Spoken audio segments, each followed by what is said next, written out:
About 83% of the time, you're going to be at your full potential. You'll handle the task at hand. Then there's these 17% moments. How you handle the 17% moments, how you self-regulate that will determine your true leadership.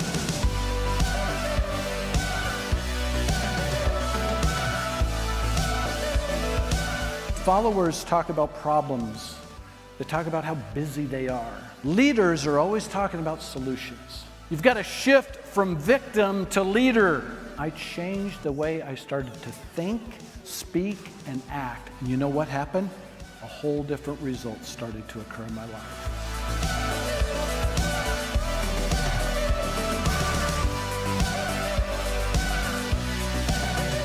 Man, it makes such a huge difference when you recognize that your mood, your attitude, and your emotion is contagious. Every single day when you're with your team, every time you're meeting a customer, you're not just exchanging information, you're literally influencing their mood, their attitude, and their emotion, and they're going to come away from you feeling a little bit better about themselves or a little bit depleted.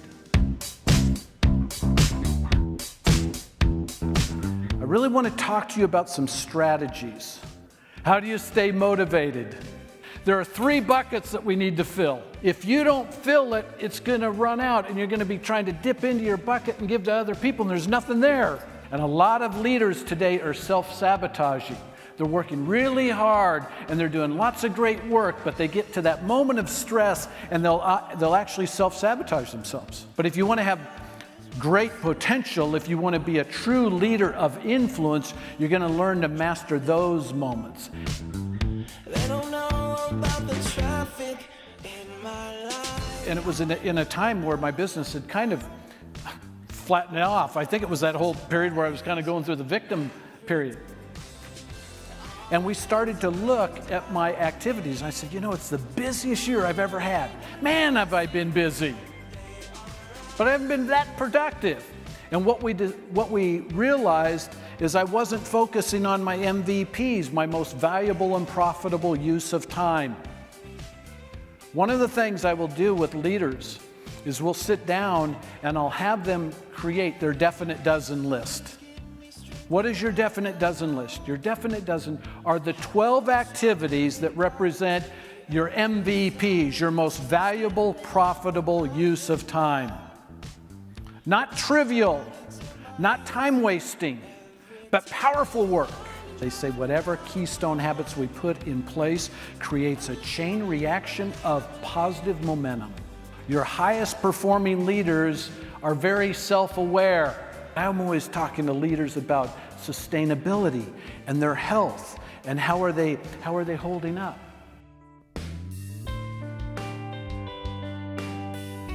They say that something like 96% of executives are feeling burnout. I actually take better care of this thing than I do myself. It's more difficult to just be alone and find time where there's space. And rediscovering your why, rediscovering on a weekly basis your purpose for what you do. I used to race into my day. I used to get on email like 76% of people today before they even get out of bed are on email or Facebook. And I don't do that anymore. I go downstairs, I'll brew coffee, put on a Pandora soft mix.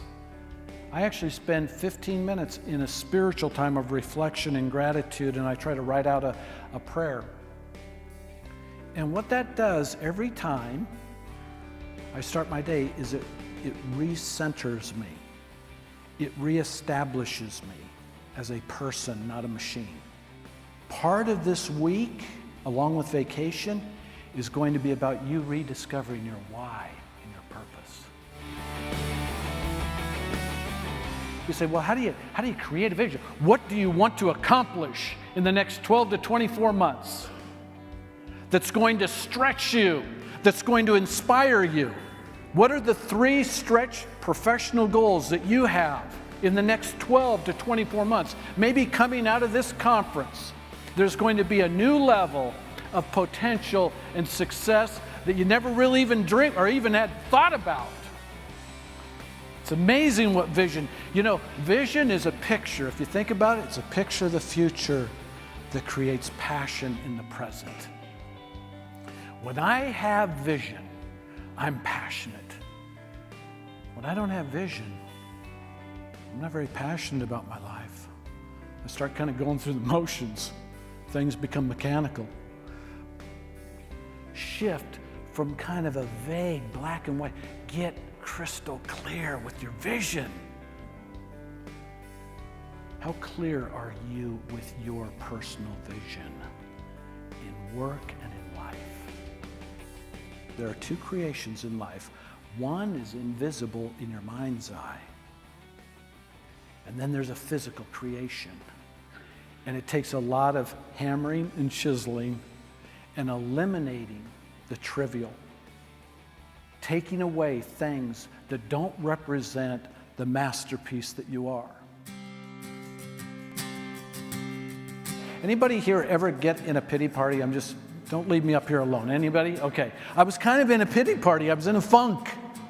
And I got up that first night and I said, I have to be very honest with you. I came here to inspire you, and you have touched me deeply. And I want to tell you something. I was nervous. I've never been around burn victims. And I kid you not, a young man raised up a prosthetic limb. And he goes, Mr. Gutzler, we never refer to ourselves as victims. We're burn survivors. Burn survivors. Wow, yeah. The rest of those 4 days, I began to search my heart. And I started to weed out any victim speak, any victim mentality. You can always tell a leader in any industry, in any business, by their vocabulary. I want to be present with my wife.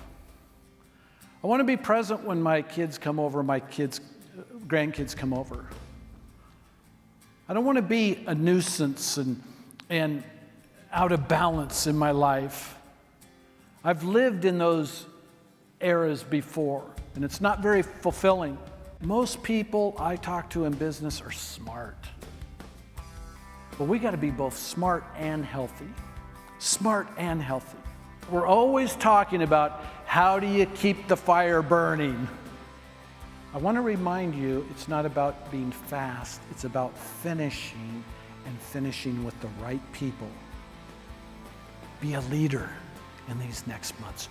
Your team, your family needs your leadership.